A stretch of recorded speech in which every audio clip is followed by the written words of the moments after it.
Olá, alunos do segundo ano.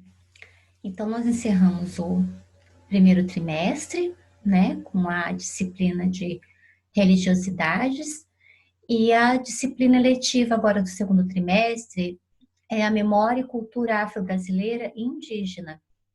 Então, hoje eu vou fazer uma apresentação dessa disciplina para vocês e o que nós vamos estudar nela também, tá? Então, por isso que eu preparei essa aula hoje. A temática pretende refletir sobre as matrizes africanas e indígenas e sua relação com a construção da cidadania dos brasileiros. Vamos debater a questão da memória e cultura afro-brasileira e indígena e abordar as lutas contemporâneas e políticas de ação afirmativa.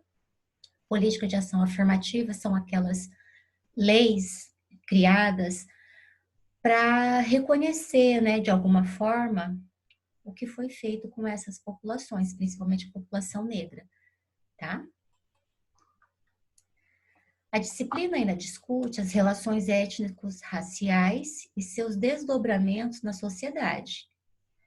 Reflete criticamente o foco etnocêntrico, marcadamente de viés europeu, presente na sociedade e busca sua ampliação, reconhecendo a diversidade cultural, racial, econômica e social brasileira. Então, se a gente for pensar, né, se a gente for refletir tudo que nós estudamos até hoje na escola, geralmente a gente estuda pelo viés europeu, né? Um exemplo é o mapa em geografia, o mapa mundi, né? Que, por exemplo, coloca a Europa no centro do mundo, mas o mundo não é redondo, né? Por que que a Europa está ao centro? Então, é um exemplo também de estudos voltado, né, pelo viés europeu. Os conteúdos que a gente vai ver é o direito à memória, indígenas e africanos, as nossas raízes, as diversidades dos povos africanos e indígenas, culturais, étnicos, históricos e linguísticos.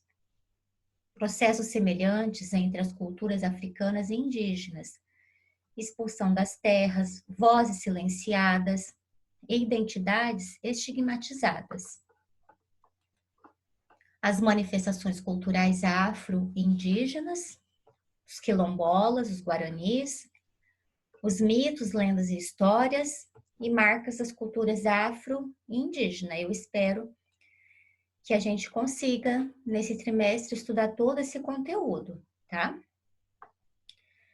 Para início de conversa, então, a gente falar a respeito das manifestações culturais, a contribuição afro-indígena para com a nossa cultura, a gente tem que iniciar, então, falando sobre memória. O que é a memória, né? Quais povos têm direito à memória? Quem tem direito? O que é essa memória? Então, memória não é a mesma coisa que lembrança, né? Memória é uma construção que pode ser transmitida para as gerações seguintes. Ela não é parada, ela não é estável, ela vai, né, tendo uma continuidade. E é ainda uma reconstrução do passado, que leva em consideração o que o indivíduo ou grupo entende como passado e o que também essa memória ela contribuiu para a formação mais atual, né? A memória presume uma temporalidade que tem como síntese a vida, a história vivida. A história vivida para alguns fica no arquivo, no registro oficial e no fato em si. Para outros, na lembrança, registrar em papel, fotografias, sentimentos, cartas, diários pessoais, registros de viagem, enfim, de muitas formas que a mantêm conservadas, aguardando para serem relembradas. Então, muito da memória que nós temos hoje, eles são registrados, né? Um documento, um objeto, né? Tudo isso ele nos remete à memória. A memória pressupõe registro, ainda que tal registro seja realizado em nosso próprio corpo. Ela é, por excelência, seletiva, reúne as experiências, os saberes, as sensações, as emoções, os sentimentos, que por um motivo ou outro escolhemos para guardar. A memória é essencial a um grupo porque está atrelada à construção de sua identidade. Ela é o resultado de um trabalho de organização e de seleção do que é importante para o sentimento de unidade, de continuidade e de experiência, isto é, de identidade. Então, para começar, né, o tema, para a gente já começar hoje a trabalhar essa temática, eu escolhi um livro, né, para a gente desenvolver mais esse tema, essa temática, que está presente nesse site do Museu Memória e Cultura Afro-Brasileira, né, o Caminhos da Memória. Ele está disponível nesse endereço da internet, né? Essa é a ficha catalográfica, né, do livro, então todo livro tem uma ficha catalográfica.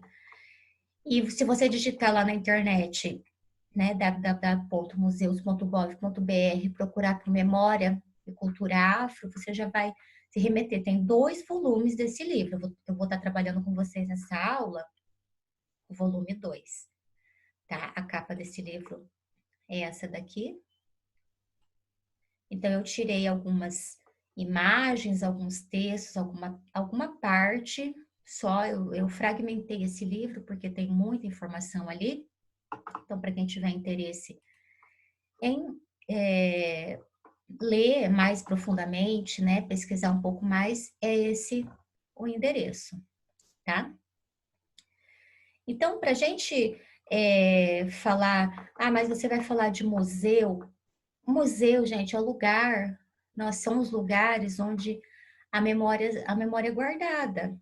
Então, a gente falar de memória, de cultura afro-indígena, a gente tem que falar de museu, né? Então, aqui eu coloquei para vocês os princípios norteadores da Política Nacional dos Museus, que foi criada em 2003, né? O que são os museus? É apenas um espaço para visitação? Não, eles têm todo um princípio, umas normas, né? O que está exposto ali é um pouco do que a gente vai ver nessa aula, tá bom? Então, em primeiro lugar, esse princípio, né? Ele é o estabelecimento e consolidação de políticas públicas para os campos do patrimônio cultural, da memória social e dos museus, visando a democratização das instituições e do acesso aos bens culturais. Um povo sem memória é um povo sem história, né, gente?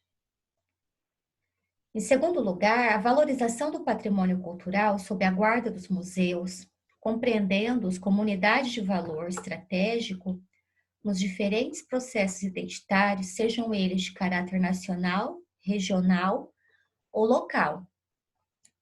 Para quem já visitou o Museu Histórico de Londrina, por exemplo, né, ele tem um caráter local, um caráter regional, ou seja, em boa parte do ano ele retrata o ciclo do café, né, essa história da geada negra que teve aqui no Paraná, né, e então, por vezes, ele também traz alguma coisa assim nacional, né, que são os museus itinerantes, eles reservam um lado, uma parte, para expor essas peças, esses acervos que andam pelo Brasil ou até em outras partes do mundo, né? A última que eu visitei lá fazem um ano, acho que foi no ano passado, foi a exposição do Paulo Leminski, né?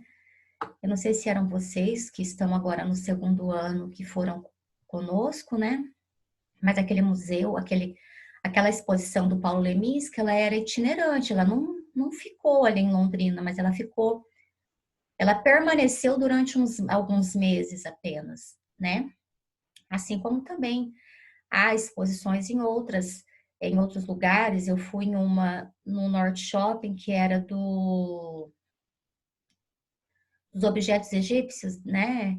Então tinha uma vastidão de objetos muito interessante também. Aquilo ali também era um museu itinerante, ele viaja pelo mundo, né? Em terceiro lugar, desenvolvimento de práticas e políticas educacionais orientadas para o respeito à diferença e à diversidade cultural do povo brasileiro.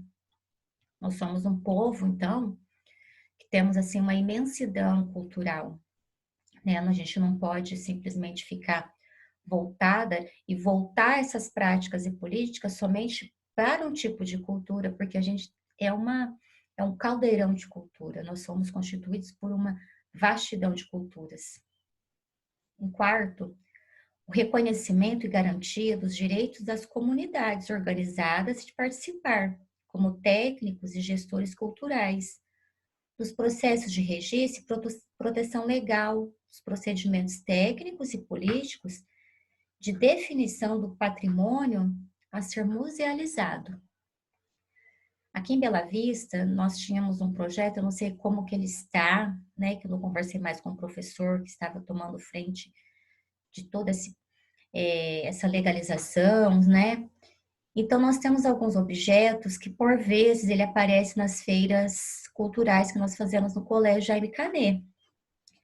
E esse professor, né, ele quer dar andamento no projeto de um ex-morador de Bela Vista, um finado morador de Bela Vista, chamado Gessi Fonseca, que tinha um sonho de abrir um museu aqui, né? E eu até visitei uma vez, ele ficava ali na rua, acho que se eu não me engano, é Domingos Bruno.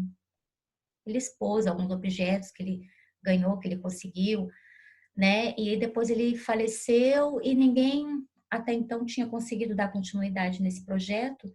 E seria muito interessante que nós conseguíssemos isso, que a população conseguisse essa, né, dar continuidade nisso, porque nós temos também objetos que comprovam toda a história, né, do nosso município, e seria muito legal isso daí. Muito interessante, poderia ter uma maior participação da comunidade, né, para que isso seja, não fica só no campo da idealização, mas que seja conquistado. Em quinto lugar, o estímulo e apoio à participação de museus comunitários, ecomuseus, museus locais, no caso que eu acabei de falar, né? Museus escolares e outros na política nacional de museus e nas ações de preservação e gerenciamento do patrimônio cultural. Se tivéssemos com aulas presenciais, talvez essa fosse uma ideia para ser desenvolvida no nosso colégio, né? Nós temos muitas fotografias, né, disponíveis ali. Como eu disse, por vezes essas imagens aparecem na época de feira cultural e também há fotógrafos mais antigos do município que possuem nessas imagens de tudo que aconteceu no nosso município. Seria uma ideia para a gente, né, fazer no colégio, quem sabe. Incentiva programas e ações que viabilizem a conservação, a preservação e a sustentabilidade do patrimônio cultural, submetido a processo de musealização. Então, submeter ao processo de musealização é tornar aquele objeto, né, aquela imagem, aquela foto, como um patrimônio de bem comum de todos, não só de uma pessoa, né, de acervo pessoal, assim. Respeito ao patrimônio cultural das comunidades indígenas e afrodescendentes, de acordo com suas especificidades e diversidades. Então, mais uma vez, retomando a questão da cultura, que nossa cultura ela não é feita apenas, ela não é constituída apenas de uma cultura, cultura europeia, pelo contrário, ela é constituída por várias culturas. Essa imagem eu retirei então do livro, né, que eu apresentei para vocês no início dessa aula, tá? Só esclarecendo que esse livro, né, pelo qual eu falo para vocês, que eu estou apresentando para vocês, ele é uma publicação, ele é uma junção de estudos acadêmicos desenvolvidos por intelectuais, muitos deles vinculados à Associação Brasileira de Pesquisadores Negros, tá? Então, essa imagem, né, que eu apresentei para vocês, ela está, né, disponível na exposição do Museu Afro Brasil, essa imagem chama-se Visões de um Poema Sujo, ele está disponível, então, nas imagens, também nas ilustrações desse livro, tá? Temos outra imagem aqui do Bumba Meu Boi, né? A gente tem que, assim, tomar consciência que a cultura, ela é um direito fundamental, que não se pode reprimir qualquer tipo de manifestação cultural, tá? Os museus, por sua vez, então, eles assumem um papel, né, uma posição de maior destaque e responsabilidade, tá? A museologia está cada vez mais preocupada justamente com as questões sociais. E nós temos outra imagem do boi, né, que é muito exaltado na cultura, principalmente na região norte, nordeste, né? Então, o museu é um espaço político de disputas de representação, muitas vezes também, tá? As pessoas expunham lá o que eles consideram que são a necessidade daquela localização, que seja relevante para aquela região, tá? Então, começando pelas representações atribuídas pelos próprios técnicos desses espaços culturais. Então, esses técnicos, eles também precisam ter um vasto conhecimento de cultura, né, para escolher, selecionar o que vai ser exposto. Os museus tanto podem atuar hierarquizando culturas, o que é errado seria um relativismo cultural, seria uma visão etnocêntrica, quanto também eles podem contribuir para colocar em circulação representações alternativas sobre diferentes grupos sociais, étnicos, raciais e culturais, sobre suas memórias, histórias e cultura. Esse gráfico aqui, esses gráficos que eu trouxe para vocês, que estão também presentes no livro, né, de cultura afro-brasileira, ele mostra os 160 pontos que deveriam ser atribuídos, né, identificados como iniciativas que têm como recorte específico a memória e a cultura afro-brasileira, distribuída por vários estados no Brasil. Apenas 37 foram identificados, tá? Nos anos de 2011, 2012 e 2014. Esses foram os premiados, mas havia 160 pontos, não apenas 37, como vocês podem observar aqui. Certamente, a sociedade brasileira é constituída por diferentes grupos, que caracterizam, em termos culturais, uma das mais ricas do mundo. Essa imagem também eu retirei do livro, uma imagem muito bonita, né, de uma representação, talvez, de alguma dança afro, e está presente nesse livro também, vale a pena dar uma conferida. Os mestres da capoeira, né? Então, eu deixo claro aqui que é necessário perceber que atitudes e comportamentos são importantes ferramentas para a propagação de ideias também, para não deixar a memória, né, ser esquecida, tá? Aqui nós temos também uma outra imagem, né, que são a Irmandade de Nossa Senhora do Rosário e São Benedito dos Homens Pretos de Florianópolis. É interessante lembrar aqui que um dos aportes legais que foi criado também em 2003, né, que dá base a essas políticas no que tange as populações de origem africana no Brasil, é a Lei 10.639 de 2003, que torna obrigatório o ensino de história e cultura africana e afro-brasileira em todas as escolas do país. Então, é uma disciplina que dentro da história, ou como vocês estão vendo, dentro da disciplina eletiva, ele é obrigatório, tá? A proposta de atividade, eu trouxe uma definição das formas, do que são as formas de expressão. Então, formas de expressão são as diferentes maneiras pelas quais uma comunidade demonstra e comunica sua cultura. Pode ser por meio da música, da dança, da literatura, de causos contados, né? Pinturas, esculturas, etc. O mesmo bem cultural entendido como forma de expressão pode envolver várias dessas linguagens. Pode ser uma encenação típica que envolva música, dança e teatro. Um exemplo são as diferentes encenações com a figura do boi em todo o Brasil, como eu retratei também ali para vocês. Eu retirei as imagens do livro, né? 2 imagens de boi, né? Que podem ter diferentes sentidos, religiosos, como a folia de reis ou uma procissão. Podem comunicar protestos sociais, como o hip hop. Podem fazer parte dos períodos de trabalho, como os cantos de mutirão e outras maneiras de comunicação, como os modos de falar, as línguas indígenas, dialetos, sotaques e termos típicos, como gírias também, tá? A proposta de atividade 1, então, você vai fazer um levantamento. Pode ser por meio de pesquisa ou apenas uma reflexão do seu cotidiano sobre as formas de expressão da cultura afro-brasileira. Por exemplo, você poderia copiar a letra de uma música e fazer os apontamentos.